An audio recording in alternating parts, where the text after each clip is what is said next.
Karen's 17-year-old son climbed over my locked metal fence, jumped straight into my pool, and told me I wasn't allowed to kick him out. Cops showed up 10 minutes later and warned me. That's when I knew this wasn't just some dumb neighbor drama. Something was seriously screwed up here. Right, so backing up a little. I bought this house a couple years after my divorce. Wasn't part of any grand plan or anything like that. I'd been renting a tiny condo, working remotely, trying to split time with my daughter, and just going through the motions. You know that post-divorce fog? Where everything feels like someone else's life you accidentally woke up in?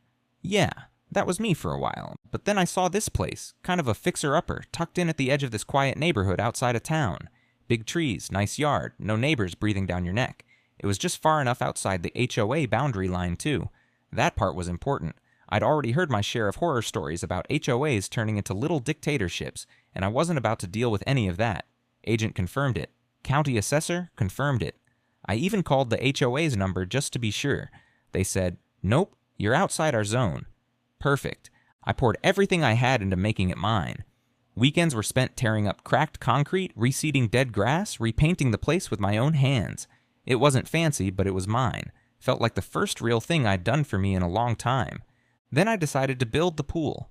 Not a big flashy one, just something nice, clean, rectangular, in-ground, modern, lined with these sleek slate tiles I saw in a magazine once.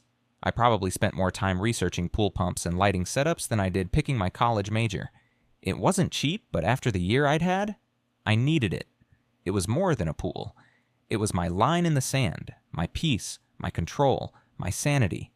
I didn't want to be the divorced guy staring at blank walls every night. I wanted to swim. I wanted to float under the stars. I wanted to sit on the edge with a beer and not feel like my life had completely gone off the rails. And my daughter, Lily? She loved it. She'd come over on weekends, and we'd swim for hours. I taught her how to do flips underwater. We'd race from one end to the other. She'd bring those little diving toys shaped like sharks, and we'd dive for them like we were on some kind of secret mission. That pool became our thing, our little piece of happiness. Everything was fine for a while, and then came Karen. At first, it was subtle. She welcomed me to the neighborhood with one of those gift baskets that feels like it has an agenda. Gave me a laminated list of suggested guidelines. Even though I'd already told her twice that my property wasn't under HOA, she acted like it was just a friendly gesture, said stuff like, "We like to keep things uniform around here," like she was doing me a favor. I nodded, smiled, and chucked that list in the trash the second she left. We kept things cordial. I'd wave if I passed her at the stop sign. She had this whole Stepford thing going. Perfect hair, never a leaf out of place in her yard, always walking her little dog like she was patrolling a kingdom. You know the type. Then came her son, Jake. Jake was 17, tall, always shirtless, blasting music from his beat-up Jeep like the whole block needed to hear his Spotify. Honestly, I didn't care. Not my kid, not my problem. He didn't even talk to me the first few times I saw him. Until one afternoon, I came outside, and he was in my pool, just straight up there, in the water, swimming laps like it was the YMCA and he had a damn membership. I stood there, completely dumbfounded. He must have noticed me eventually because he popped up from the deep end and just waved like we were best buds. No apology, no explanation. Just, "Hey man, your pool's awesome." I was so stunned I didn't even say anything at first. Then I told him as calmly as I could, "Hey, this is private property. You can't just come in here." He laughed, then said, "Come on, we're neighbors. It's cool." I asked him how he even got in. He pointed to a loose slat in my side gate, gave me a little shrug, and dove back in like that answered everything. Later that night, I went to talk to Karen. Figured I'd nip it in the bud before it got weird. She opened the door with this giant smile like she'd just won something. I told her politely what happened. That her son had come into my yard, used my pool without permission. That it wasn't okay. She didn't apologize. She said, "Oh, Jake? He's just being a kid. Don't worry about it. It's not like he broke anything. Besides, this whole area is technically part of the HOA anyway, so it's not like he was trespassing." I blinked. "What do you mean, technically? My lot isn't in the HOA." She gave me this smug little shrug and said, "That was before the update. We're working on some realignment of boundaries. The new map includes your street." I laughed. Not in a funny way, more like the kind of laugh you do when someone says something so stupid it takes a second to process. I told her, flat out, "I don't pay dues. I didn't sign anything. I'm not part of the HOA. That's not how it works." She just smiled. That same fake tight-lipped smile. Said, We can talk about it at the next board meeting, and closed the door. I went home, got a drill, and fixed the gate slat. That should have been the end of it, but man, that was just the beginning. Couple days go by, and things are quiet. No Jake, no Karen, no random splashes in my backyard. I figured maybe the talk actually worked. Maybe they got the message. Hell, I almost felt bad for being so blunt, like maybe I'd overreacted. Just a teen being a little clueless, and a mom trying to save face. Whatever. Then I come home from picking up Lily, she was staying with me that weekend, and there's this laminated notice taped to my front door. One of those things that tries really hard to look official, with a fake seal and all caps headers. Red ink, like they think red ink automatically makes it legal. It said, Notice of Non-Compliance. Unauthorized structure in violation of community standards. Right below that, a photo of my pool. Lily was standing behind me reading over my shoulder and goes, Dad, are you in trouble? I didn't know whether to laugh or lose my mind. I read it again, slower this time. The letter said my pool hadn't been submitted for architectural review and hadn't received the proper approval by the board, that I had 30 days to bring it into compliance or face escalating fines. I couldn't even make it halfway through without snorting. I stood there, holding this thing like it was a prank, like someone was filming me for some awful YouTube channel. But nope, no cameras, just Karen's signature at the bottom, along with that same phony HOA letterhead I'd seen in her welcome packet. I turned to Lily and said, No, sweetie, I'm not in trouble, but someone else is about to be. That was the first real moment I felt it, the gut twist. You know when something small happens, but you know it's a warning shot? Like it's not about the pool or the gate or anything specific. It's about power, control. Karen was testing me, seeing what she could get away with, seeing if I'd blink first. So I marched straight over to her house, holding that paper like it was radioactive. I wasn't mad, not yet, just confused. Pissed off, yeah, but mostly trying to figure out what the hell her game was. She answered like she'd been waiting for me. I swear to God, she had a glass of iced tea in her hand like she was on a southern front porch in a movie. Mike, she said, like we were friends. I was wondering when you'd stop by. I held up the notice. This some kind of joke? She didn't miss a beat. Not at all. It's just a standard compliance letter. We're reviewing some recent changes in the neighborhood. You understand. I blinked at her. Karen, my property isn't in the HOA. She did that tilt your head and smile thing. Well, technically, that's under review. There have been updates. The boundaries were redrawn a while back. You should have received the new documents. No, I said, I didn't, because I'm not in it. That's how my deed reads, and that's what the county says. She took a sip of her tea. That's something you'll want to take up with the board. There is no board over my property. She smiled wider. I'm afraid you'll find that's not true anymore. I just stared at her, completely baffled. I wanted to yell. I wanted to curse. I wanted to do a lot of things, but instead I turned and walked away because I could feel Lily watching from our driveway. That night, I pulled out all my documents. Deed, plot map, county assessments, every scrap of closing paperwork I'd held on to. Spent hours digging through them like I was looking for a hidden message. No HOA, nothing. My property was explicitly excluded from the covenant zones. I'd even confirmed it before buying, twice. But somehow this lady was standing on her porch telling me the rules had changed and that I owed them compliance like I was some sort of disobedient child. It felt surreal, like she was gaslighting me with a smile and a pitcher of iced tea. I told myself it would blow over, that maybe she was bluffing, that someone, somewhere, would step in and go, yeah, this is nuts, you're out of bounds, Karen. But instead, it got weirder. A few days later, Lily and I went out back and found one of those little garden flags sticking out of the mulch near the pool. You know, the kind people put out with sunflowers or American flags or whatever. Only this one had the HOA's crest on it, like they were planting a damn flag. I pulled it out, snapped the pole in half, and threw it in the trash. First violation? Nah, that wasn't a violation. That was a declaration. I wish I could say things cooled off after that. I really thought, maybe, ripping up that fake notice and snapping their dumb little garden flag would send a clear message. I'm not playing. I'm not part of your weird neighborhood cult. Leave me the hell alone. But no, that wasn't the end. That was just when Karen stopped pretending to be polite. The next letter came certified, not taped to my door, not casually slipped in the mailbox. I had to sign for it. Whole thing was printed on thick paper, like the kind wedding invitations come on. The letter accused me of being in continued violation of community architectural standards and included an itemized list of fines accrued to date. The total came to $1,100.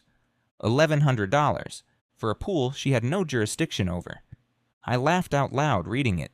I actually laughed, not because it was funny, but because the absurdity short-circuited my brain for a second. Like, what kind of person puts this much energy into harassing someone who's literally not their problem? And right at the bottom of the letter, in bold italics, it said, "Failure to pay within 10 business days will result in escalation." Escalation. That word sat in my head for hours like it was echoing in a damn cave. Lily was inside watching cartoons, completely oblivious, while I stood in the kitchen just rereading that line over and over. Escalation to what, Karen? What's next? Do I wake up with a boot on my car? Do HOA snipers start watching me from the neighbor's treehouse? I didn't pay, obviously. I tore the letter in half and dropped it in the trash next to the shredded garden flag. Next thing I know, there's a white SUV parked across the street. Nothing unusual on the surface. Newer car. Tinted windows. No plates. But it was there for hours. Just sitting there. No one got in. No one got out.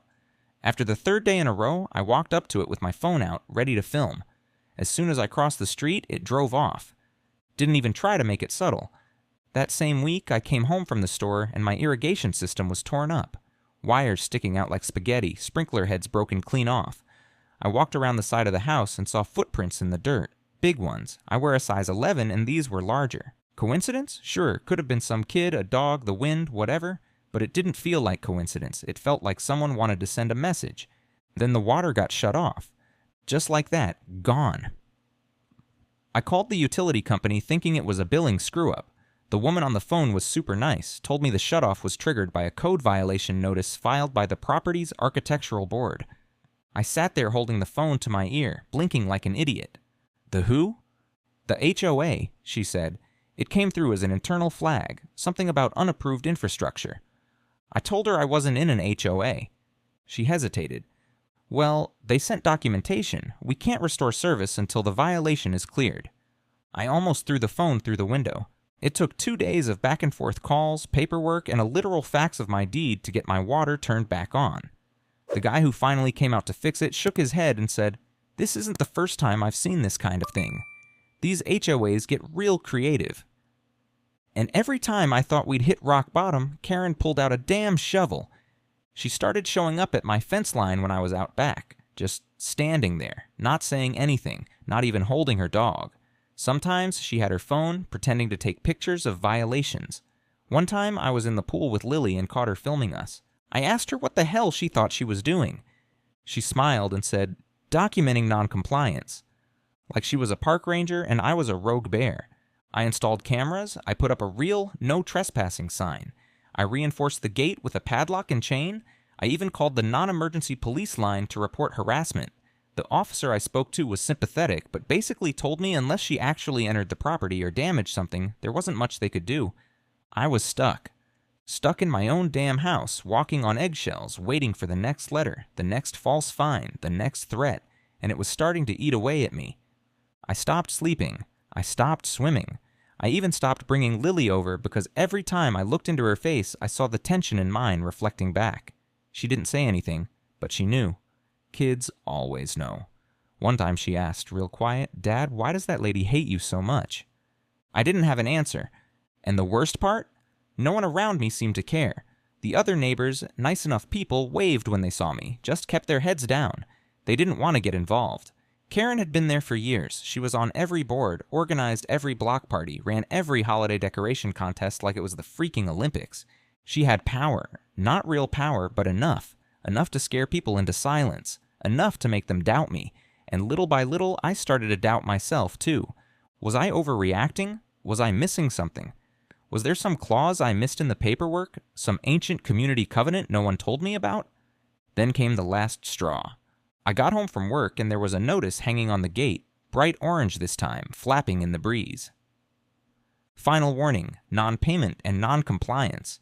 Next step, legal action, and at the bottom, bold as hell, pool to be drained and dismantled. That's when I lost it. I wasn't just being harassed anymore. They were threatening to physically destroy the one thing I'd built with my own hands, the one thing that kept me sane, the place where my daughter laughed again, where I remembered what peace felt like. Karen had drawn the line, and now, so had I. The first thing I did was try to stay calm. I mean, I was furious, like vibrating with it, but I also knew if I went full scorched earth, they'd paint me as the crazy neighbor, the unstable one, the problem. That's what people like Karen are good at.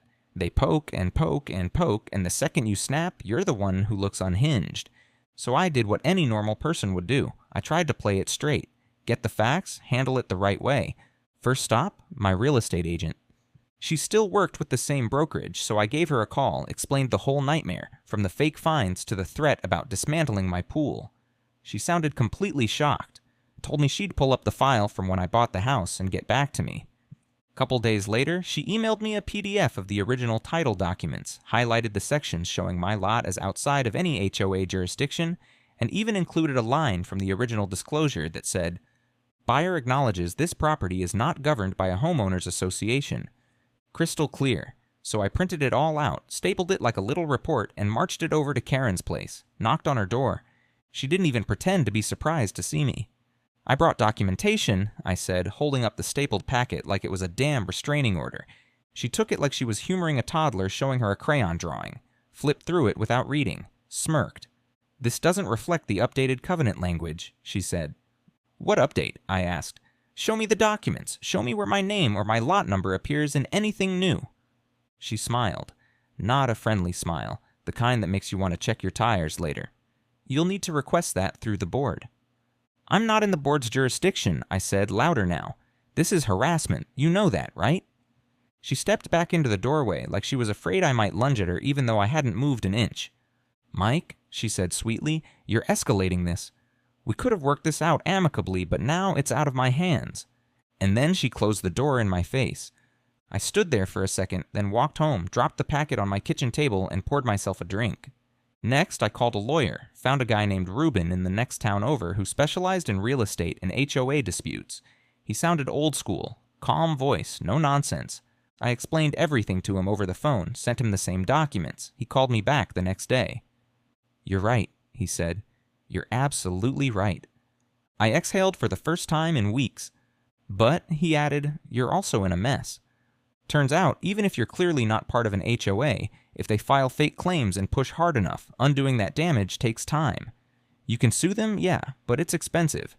HOA boards are usually backed by pooled funds from the community, which means they can stall, delay, countersue, and generally outlast you financially if they feel like being vindictive." "I've seen this before," Ruben said. "Not often, but enough to know it gets messy fast. My advice? Paper trail. Document everything. If they so much as sneeze on your lawn, write it down. And don't touch that pool. Don't drain it. Don't dismantle anything. Make them be the aggressors." So I did just that. Started keeping a log, every weird car parked on my street, every new fake fine, every time Karen hovered near the property line pretending to take measurements. I backed up security footage. I got a binder, for crying out loud. A binder. I also sent a formal cease and desist letter, drafted by Ruben, to both Karen and the HOA's general mailbox. No response. Instead, they doubled down.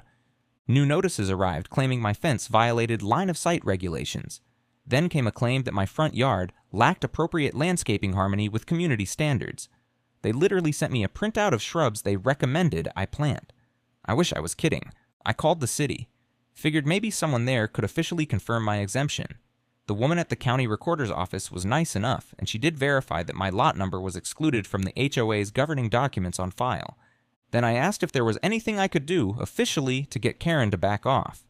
"Well," she said, "if they're filing false documents or impersonating authority, you could try the Attorney General's office or local law enforcement. But unless they're doing something criminal, you're kind of stuck in civil territory." Civil territory. I was up to my eyeballs in it. Civil letters, civil threats, civil harassment. So I filed a police report. Just to have it on the record, the officer I spoke to was polite, professional, but clearly overwhelmed. Took down my statement, glanced at my stack of documents, and said, "We'll keep an eye on it. Let us know if she sets foot on your property again." But Karen never did set foot on the property. She was too smart for that. She played from the perimeter like a cat pawing at a birdcage, just to watch me twitch. I even talked to a couple neighbors, quietly, just to see if they were having issues too. One of them, Doug, an older guy across the street, told me he'd lived here 20 years and never once had a problem, until he voted against Karen in a board election a while back. Suddenly, his mailbox violated material requirements. Took him 3 months and $300 to make it acceptable again. He looked around before he leaned in and said, "She keeps files. On people." It was like something out of a Cold War movie, but no one wanted to confront her, not openly. She was too entrenched, too good at playing the game. So yeah, I tried. I tried every reasonable route: lawyers, city officials, neighbors, documents, polite conversations, formal letters. I followed the rules. I did everything by the book. And it didn't matter, because Karen wasn't playing by any book. She was writing her own, one fake letter at a time, and I was running out of pages. By this point, I was just exhausted, not even angry anymore, just that heavy, hollow kind of tired that settles in your chest and doesn't move. I'd stopped fighting every little thing. Let the dumb letters pile up in a drawer. Let the weeds grow a little taller than usual. Even skipped a weekend with Lily, just because I couldn't fake the smiles anymore. I was drowning in this quiet, hopeless loop where everything felt rigged, and no matter how many facts I had, no matter how many professionals backed me up, Karen always seemed to be 5 steps ahead with some new, made-up threat that somehow stuck. I mean, how do you win a war when the other side just invents the rules? And then, out of absolutely nowhere, it all flipped. Lily saved me, without even realizing it. She was staying over, and I was trying my best to pull it together for her sake. We were out back in the pool, finally having a decent afternoon. She was filming something with her little tablet. She likes to pretend she's a YouTuber, doing mock day-in-the-life videos, narrating everything like she's got 5 million subscribers. I wasn't really listening. I was just happy to see her smiling again. At some point, I went inside to grab snacks. Wasn't gone more than 5 minutes. When I came back, she was sitting on the steps of the pool, fiddling with her tablet. Totally calm, but her face was kind of off, like she was trying to figure out if she'd done something wrong. She looked up and said, "Dad, that lady was talking about you again." I felt my stomach drop. "What lady?" She pointed through the slats in the fence. "The one with the short hair. She was over at Miss Diane's, sitting on the porch. I didn't know the camera was still recording, but I got it. She was saying something about our house." I took the tablet from her, figuring I'd hear more of the usual, Karen mouthing off to some neighbor about non-compliance or setting a bad example. I expected pettiness. What I didn't expect was proof. Clear as day, Karen's voice came through the speakers, just slightly muffled by distance, but you could still make out every word. She was talking to Diane, sitting just a few feet away on that porch that faces my backyard. "I told you," Karen was saying, "he'll never be able to fight it. I added the parcel myself when we updated the CCRS. Nobody checks. Nobody cares. All we need is a couple more fines, and the board can vote to file for lien. He'll fold." She laughed. Not just a chuckle, a real smug laugh. Diane said something I couldn't make out, and then Karen replied, "It's not like he's got the money to drag this through court. He'll move, and when he does, the next buyer will be under HOA. Win-win." I paused the video, rewound it, played it again. She added my property manually, bragged about it, on camera. I looked up at Lily, stunned. "Did she know you were recording?" Lily shook her head. "I don't think so. I was doing the weather report." I must have watched that video 15 times that night. At first, I couldn't even process it. Then came the adrenaline rush, like my brain suddenly realized this is it. This is the smoking gun. This is the thing I'd been begging for. Proof. Not a suspicion, not a hunch, not something buried in paperwork. Proof that Karen had crossed the line and she knew it. It wasn't just about me anymore. She was manipulating legal boundaries, forging neighborhood lines, weaponizing the HOA like a private army. And now I had her voice admitting to it, casually, like it was no big deal. I sent the video to Ruben. He called me back almost immediately. First thing he said was, "Holy hell, you've got her." That was the first time I let myself believe, really believe, that I might actually win this. That I wasn't just spinning my wheels in a never-ending HOA horror story. That there was a way out. Ruben told me to sit tight. We were going to do this right. No angry confrontations, no threats. He wanted the video time-stamped, verified, and backed up 3 different ways. He said we'd pair it with the county records and my original deed to build a formal claim, not just against Karen, but against the HOA itself. He even mentioned possible fraud charges. Fraud. The word felt almost too big for what I'd been dealing with, but he assured me this wasn't petty anymore. This was legal territory. She hadn't just faked a few letters. She had altered governing documents and used them to threaten property and money from someone she knew wasn't under her authority. It was criminal. Full stop. That night, I sat outside by the pool after Lily went to bed. No music, no lights, just the sound of the water and the crickets. And for the first time in months, I felt calm. Not because it was over, but because now, finally, I wasn't just surviving. I was about to go on the offensive. So once I had the recording and Ruben confirmed what I already knew in my gut, that Karen had crossed from power-tripping busybody into actual criminal territory, I started to feel something I hadn't felt in months. Control. I didn't sleep much that night, but it wasn't the usual stressed out, toss and turn kind of night. It was the kind where your brain's on overdrive, mapping out scenarios, connecting dots, planning every move 3 steps ahead. For the first time, I was the one playing chess, and I had the better pieces. Ruben was already on it. He started drafting the initial complaint. His plan was to send a formal cease and desist to both Karen and the HOA's legal representative, referencing the recording and giving them a deadline to respond before he filed for injunctive relief and damages. No empty threats. All legal. All documented. The moment they received it, the clock would start ticking. But that was just part of it. Because Karen had spent months building this illusion of authority. Letters, fake fines, board updates, that smug little power trip she rode around the neighborhood like a damn parade float. She wasn't just operating behind the scenes, she was performing. And the worst part? People bought it. Even when they didn't like her, they didn't challenge her. They figured, well, that's just Karen. So I wanted to hit her where it would hurt most, not just legally, but publicly. I didn't want revenge, I wanted accountability. I wanted the neighbors who looked the other way to see the truth. I wanted the fence sitters to realize they'd been sitting on the wrong damn fence. And I wanted Karen to know, without question, that I wasn't afraid of her anymore. So I started building my own case file, not just for court, but for the court of public opinion. I went through my binder and scanned every single notice she'd ever left. Every letter, every photo of her lurking by my fence, every time-stamped clip from the security cams. Ruben helped me organize it into a timeline, showing how she systematically tried to manufacture HOA control over my property. He also drafted a formal letter to the county recorder's office, laying out our evidence that Karen had forged or falsified boundary updates without proper approval or registration. Meanwhile, I called Doug.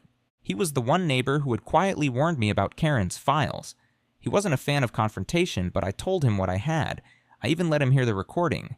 And man, watching that guy go from wary to furious was something. He'd been in this neighborhood longer than anyone, and he'd watched her chip away at people's lives with that same phony authority for years. He offered to help, said he still had copies of the original HOA maps from when the community was founded. Turns out, he used to be on the board before Karen took over. He knew how it was supposed to work, and how far off the rails she'd taken it. With his documents, my deed, the recording, and Ruben's legal filings, we had a complete package, ironclad. But I still needed one more thing, visibility, so I wrote a letter. An open letter to the neighborhood. I kept it short, direct, polite, but firm. I laid out the situation, how I was never part of the HOA, how Karen had forged boundaries and used her position to harass and intimidate me, and how I had evidence, including her own words, proving it. And I attached a QR code. That code linked to a private Dropbox folder with the recording, copies of the original plot map, and the cease and desist letter Ruben sent to the HOA. I didn't make any wild accusations. I just said, here are the facts. Judge for yourselves. Then, early one morning, I walked the whole neighborhood and slid that letter into every mailbox on my block. By noon, my phone was blowing up. People I hadn't spoken to in months were suddenly texting me, calling me, asking if it was true. I didn't say much, just told them to listen to the recording. Some were shocked. Some said, honestly, this makes sense. A few said they'd had similar problems, random citations, weird warnings, threats of fines that never seemed to go anywhere. It was like I'd pulled a loose thread and the whole Karen sweater was starting to unravel. Later that week, Diane, the same neighbor Karen had been gossiping with in the recording, came to my door with a tray of cookies and this look on her face like she'd just found out she'd been part of a scam. She said, I didn't know. I really didn't. I believed her. Karen had a way of making everything seem like protocol, like she was just enforcing the rules, even when she was literally writing them herself in her kitchen. Now the neighbors were seeing the cracks, and they were pissed. Meanwhile, Ruben filed the complaint with the county clerk and copied the HOA's legal counsel. He made sure the local code enforcement office got the evidence too, just in case Karen tried anything else. No more hiding. No more games. The moment the HOA's lawyer saw the recording, everything changed. They went silent, not in a smug, dismissive way like before, but in a scrambling way, like the whole house of cards was swaying and they knew one more gust would knock it down. That's when I knew. The plan was working. And Karen? She was finally running out of rope. I remember the exact moment it turned. Not because something dramatic happened, no screaming match, no explosion of drama in the street. It was quieter than that. It was the silence. For the first time since this whole thing started, my mailbox was empty. No notices, no warnings, no threats printed on fancy cardstock. Just boring, regular mail. At first, I thought it was a fluke. But then it happened again the next day, and the one after that. And suddenly the air around the neighborhood felt different, lighter. Like the pressure Karen had been quietly pressing down on everyone with was finally starting to ease up. But I wasn't taking it as a win just yet, because I knew how she operated. Karen wasn't the type to just back down and fade away. No, she was more like the kind of person who smiled at you while setting your porch on fire. And I had a feeling she was planning her next move. So I stayed ready. Ruben filed the formal complaint with the county. It outlined everything: boundary falsification, harassment, intentional misrepresentation of HOA authority, potential fraud. He CC'd everyone: the HOA's lawyer, the neighborhood committee, county officials. We didn't just toss the truth out there, we launched it like a missile. Then we waited, and right on cue, Karen struck back. She must have gotten wind that people were turning against her, because suddenly I got another letter. This time, it wasn't from the HOA, it was from a private attorney. Real letterhead, expensive paper, legal jargon up the ass. The gist of it? They were accusing me of defamation, said I was spreading unverified allegations that damaged the reputation of a duly elected HOA official. It would have been laughable if it wasn't so damn on brand. Ruben looked over the letter and barely blinked, said it was posturing, a scare tactic. She's hoping you'll flinch, he told me. Don't. So I didn't. Instead, I leaned in. I sent a formal response through Ruben's office, rejecting the claim and attaching the full audio recording again. This time with a notarized statement confirming the authenticity plus metadata proving when and where it was recorded. Karen's lawyer backed off. Fast. And then something really interesting happened. Doug, my quiet neighbor across the street, asked if we could talk. He came over with a thick manila envelope and sat at my kitchen table like a guy carrying something heavy. Said he'd been holding on to this stuff for years, but after seeing what happened with me, he figured it was time to do something about it. Inside the envelope were copies of internal HOA documents from back when Doug was still on the board. Emails, meeting notes, financials, all legit. And man, the stuff in there? It blew my mind. There were emails between Karen and 2 other board members discussing strategic expansions of the HOA to bring in problem houses and increase dues income. One of them literally said, "If we fold in the properties along Ridgeview, we can fund the new gate install without raising rates." Guess whose street is Ridgeview? Doug told me they never voted on those expansions. Never submitted them to the county. Karen just had someone redraw the maps and started acting like it was done. Classic fake it till you make it, HOA edition. So now we had 2 angles, not just the personal harassment and forged jurisdiction over my home, but a potential financial scam involving HOA funds and illegal property absorption. Ruben's face actually lit up when I showed him the files. This, he said, is fraud. On paper. And if it touches money, that's not just civil, that's criminal. That's when we stopped waiting. We filed a complaint with the state attorney general's office. Ruben drafted a packet with everything: Karen's voice, the falsified maps, the financial emails, the pattern of harassment. We submitted the entire file to the AG, the county clerk, and the local news tip line, just in case. Then came the best part.